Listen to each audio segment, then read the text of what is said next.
Hey my friends, how are you? Let's get more news from Stellers, but before that, don't forget to subscribe to the channel and leave your like. Ezekiel Elliot could sign a recent Super Bowl winner, according to NFL information. Despite gaining over 8,000 yards on the ground, making him the third leading Dallas Cowboys player in team history, Ezekiel Elliot was released from the only NFL franchise he has ever known this offseason. The idea was for the Cowboys to cut costs while moving forward with franchise-scarred running back Tony Pollard leading the way. Time will tell if this financial shift will pay off for Jerry Jones and coach Mike McCarthy. The same goes for Elliot, who remains one of, if not the best free agent available since the day he was released on March 15. On the open market for over a month, interest in Elliot has yet to take off.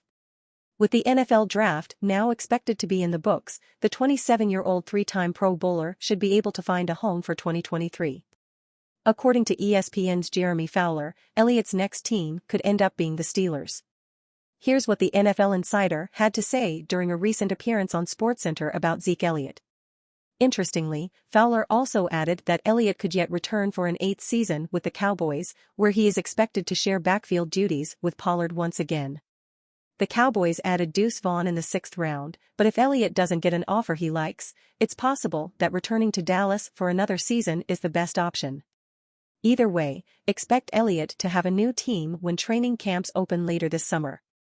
After the Pittsburgh Steelers selected 7 players in the 2023 NFL Draft, they continued adding to the roster with 7 undrafted free agents. With many draft profiles focusing on those players towards the top and middle of the NFL Draft, it is time to take a look at these other members of the Pittsburgh Steelers who will have just as much opportunity to make the roster in 2023 as those who were selected in the draft, despite the more difficult path. Remember, some draft profiles for these players are quite harsh as they are looking at them as a draftable prospect. Taking a flyer on an UDFA is a completely different story, as many times the potential the player shows is what lands them on an NFL offseason roster. And you fan, what do you think of the Ezekiel Elliott situation? Leave your opinion in the comments.